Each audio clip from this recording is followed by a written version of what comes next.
तो grey line जो है पहले लिप्स के इर्द गिर्द जो है डेवलप होती है, लेटर जो है वो टफ्ट की फॉर्म ले लेती है, जैसे कि माउथ में से एक फंगस जो है बाहर निकल रहा है। अब कहते हैं कि ये डिजीज़ जो है ये जानलेवा भी हो सकती है, क्योंकि इसमें जो है टॉक्सिन्स भी प्रोड्यूस करने की एबिलिटी इस बैक्टीरिया में रहती है।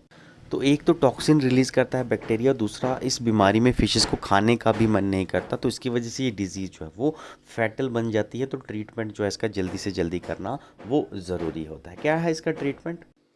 तो पेनिसिलिन का आप यूज़ कर सकते हैं 10,000 यूनिट पर लीटर के हिसाब से जो है पेनिसिलिन यूज़ करना है। काफ़ी जो है इसका इफेक्टिव डोज रहता है, और दूसरा डोज जो है वो आपको 2 दिन के अंदर अंदर इसमें देना है। और दूसरे डोज की जगह आप क्लोरोमाइसिटिन का जो है 10 से 20 ग्राम का डोज जो है पर लीटर जो है वो भी यूज़ कर सकते हो, जब आपको सेकेंड डोज इसको देना होगा। ठीक है, तो ये ट्रीटमेंट जो है आपके इसके रहते हैं। उसके बाद नेक्स्ट बीमारी आपकी जो है फिशेज़ में वो आपकी ट्यूबरकुलोसिस। तो इंसानों में भी ट्यूबरकुलोसिस मिलती है, बाकी बर्ड्स में भी ट्यूबरकुलोसिस देखने को मिला है, और फिशेज़ में भी ट्यूबरकुलोसिस जो है वो देखने को मिलती है।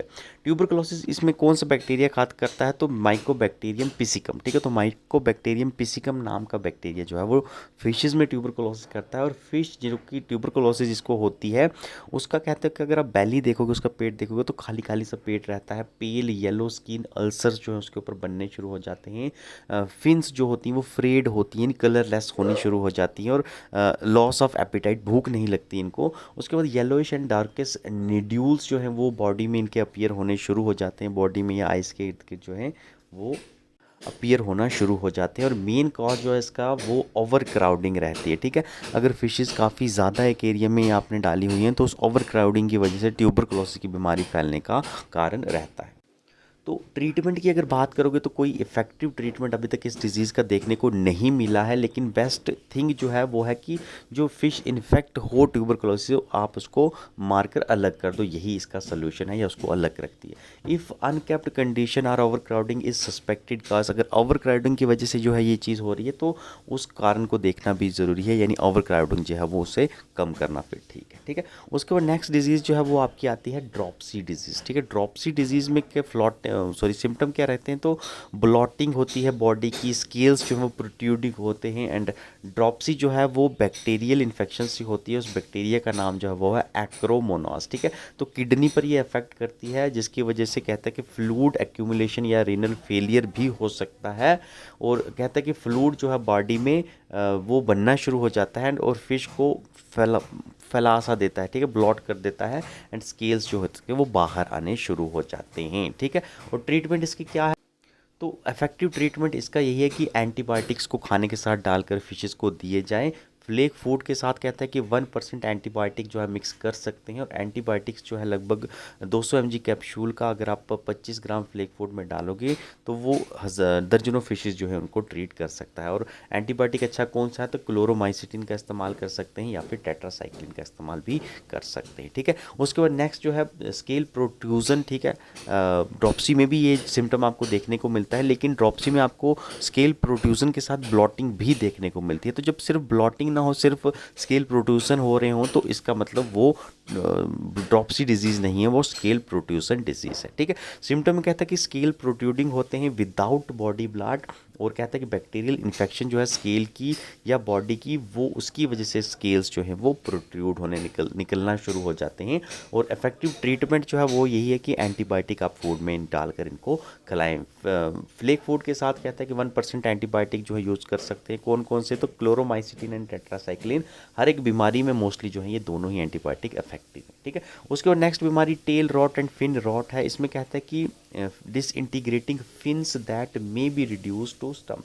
फिन्स जो है यहाँ पर कहता है कि लूज होने शुरू हो जाते हैं, गिरने शुरू हो जाते हैं, और फिन रेस आप देखोगे तो एक टाइम में बिल्कुल सामने दिखनी शुरू हो जाती हैं। ठीक है, और बिल्कुल छोटे हो जाते हैं, तो बिल्कुल ख़त्म ही हो जाते हैं जो फिन बाहर वाले होते हैं। फिन रेस सामने आ जाती हैं, जैसा कि मैंने कहा ब्लड फिन्स के एज में ऐसा लगता है कि ब्लड सा आ रहा है। Reddening areas at the base of fins के नीचे वाले एरिया में रेड पैचेस बनने शुरू हो जाते हैं, स्किन अल्सर्स बनने लगते हैं, grey and red margin fins का होने लगता है, आइज़ जो हैं आपकी वो क्लाउडी सी होने लगती हैं फिशेस की। और ये कहता है कि बैक्टीरियम एरोमोनास के द्वारा ही ये डिजीज़ होती है। और कहता है कि अगर टैंकर की कंडीशन अच्छी नहीं है तो इन्फेक्शन जो है वो सिंपल, अगर कोई दूसरी इंजरी भी होगी तो उसकी वजह से भी सिम्टम जो हैं आपको टेल रॉट और फिन रॉट के दिखाई देंगे, अगर टैंक की कंडीशन अच्छी नहीं होगी, वहाँ पर गंदगी होगी। उसके अलावा ट्यूबरकुलोसिस की वजह से भी जो है tail roll fin rot disease हो सकती है। एंड बेसिकली अगर आप देखोगे टेल एंड फिन जो हैं वो कलर जो हैं वो लूज़ करना शुरू हो जाते हैं। इसकी वजह से हमें दिखता है कि कई बारी कि वो गिर भी रहे हैं, ठीक है, एक्चुअल में उसका कलर लूज़ हो रहा होता है, ठीक है। ट्रीटमेंट की बात करें तो ट्रीट कर सकते हैं आप उस टैंक के वाटर को या फिश को एंटीबायोटिक्स के साथ, और अच्छे एंटीबायोटिक्स में आप क्लोरोमाइसिटिन का इस्तेमाल कर सकते हैं, टेट्रासाइक्लिन का इस्तेमाल कर सकते हैं। इसके अलावा कहता है 1% कार्बन सल्फेट का सोल्यूशन जो है वो भी इस डिजीज़ में इफेक्टिव देखा गया है, ठीक है। और आखिरी बैक्टीरियल डिजीज़ जो है वो है आपकी अल्सर। तो अल्सर के क्या सिम्टम हैं? तो अल्सर के सिम्टम हैं वो है कि भूख ना लगना, loss of appetite, slow body movement, और ये बैक्टीरिया हीमोफिलस जो है, हीमोफिलस नाम का बैक्टीरिया, उसकी वजह से जो है अल्सर बनते हैं। ट्रीटमेंट की बात करें तो ट्रीटमेंट जो है कैल्शियम सल्फेट के साथ जो है, कैल्शियम सल्फेट में आप उस मछली को एक डिप दे सकते हैं for 1 minute for a period of 3 to 4 days। 1 minute हर दिन देना है और 3 से 4 दिन तक रोज़ आपको कैल्शियम सल्फेट के सोल्यूशन में उस फिश को डिप करना है, ठीक है। एंटीबायोटिक ऑक्सीटेट्रासाइक्लिन और क्लोरामफिनोल जो है वो भी आप जो है वो यूज़ कर सकते हैं अगर थोड़ी ज़्यादा इन्फेक्शन जो है अल्सर्स की वो हो गई है, ठीक है। उसके बाद है बैक्टीरियल डिजीज़ को जब आप ट्रीट कर रहे हो तो क्या आपको प्रिकॉशन जो है वो रखने हैं। तो कहता है कि बैक्टीरियल डिजीज़ जो है वो एंटीबायोटिक्स के साथ ही आप अच्छी तरीके से ट्रीट कर सकते हो, जैसे कि पेनिसिलिन हो गया या एम्फोज़ैलिन हो गया, एरिथ्रोमाइसिन हो गया। मोस्ट कॉमन पैरासिटिक डिजीज़ जो है जिसको कि ईच कहा जाता है, उसको आप ट्रीट कर सकते हो कॉपर के साथ या फिर मेलाचाइट ग्रीन के साथ, अगर आप उसको राइट डोज में दे रहे हो, ठीक है। अब कहता है कि ज़्यादातर जो मेडिकेशन आप फिशेस को देते हो उसमें कॉपर ही इंग्रेडिएंट के तौर पर होता है। और कहता है कि मेनी वाटर ट्रीटमेंट जैसे कि एक्वायरी सोल्यूशन अगर आप फिशेस को दे रहे हो ट्रीटमेंट के लिए, तो उसमें भी कॉपर जो है वो इंग्रेडिएंट के तौर पर यूज़ किया जाता है। तो अब ध्यान क्या रखना है कि फिशेस को आप कॉपर जैसी मेडिसिन दे रहे हो जिसमें कॉपर है, कॉपर ही उनको ट्रीट करता है, तो लेकिन ये कॉपर जो है ये आपका दूसरे जो प्लांट्स एंड इनवर्टिब्रेट्स रहते हैं फिशेस में उनके लिए जो है वो जानलेवा है। तो स्नेल, खासकर स्नेल्स के लिए बहुत ज़्यादा जानलेवा होता है। तो क्वांटिटी जो है इतनी ज़्यादा आपको यूज़ नहीं करनी है कि भैया फिशेस कहीं बच जाएँ तो दूसरे स्नेल मर जाएँ या प्लांट मर जाएँ, इस चीज़ का भी आपको ध्यान रखना है। इंडीड कहता है कि मोस्ट स्नेल रिमूवर जो होते हैं उसमें भी कॉपर ही इंग्रेडिएंट के तौर पर यूज़ होता है, क्योंकि स्नेल जो है कॉपर से काफ़ी रिएक्टिव हैं, वो मर जाते हैं, भाग जाते हैं। तो कॉपर का इस्तेमाल उतना करना है कि आपकी जो दूसरी जो बायोडाइवर्सिटी है उसको भी नुकसान ना हो। उसके बाद कहते हैं कि एंटीबायोटिक में disturb the ecological filtration in tank, ठीक है। एंटीबायोटिक्स यूज़ कर रहे हो तो दूसरे जानवर उसकी वजह से मर सकते हैं। Therefore it is also recommended to monitor either ammonia or nitrate level of the water, ठीक है। तो आपको सिर्फ यही नहीं है कि कॉपर डालते जाओ फिशेस के लिए और दूसरी जो है एनिमल मरते जाएं।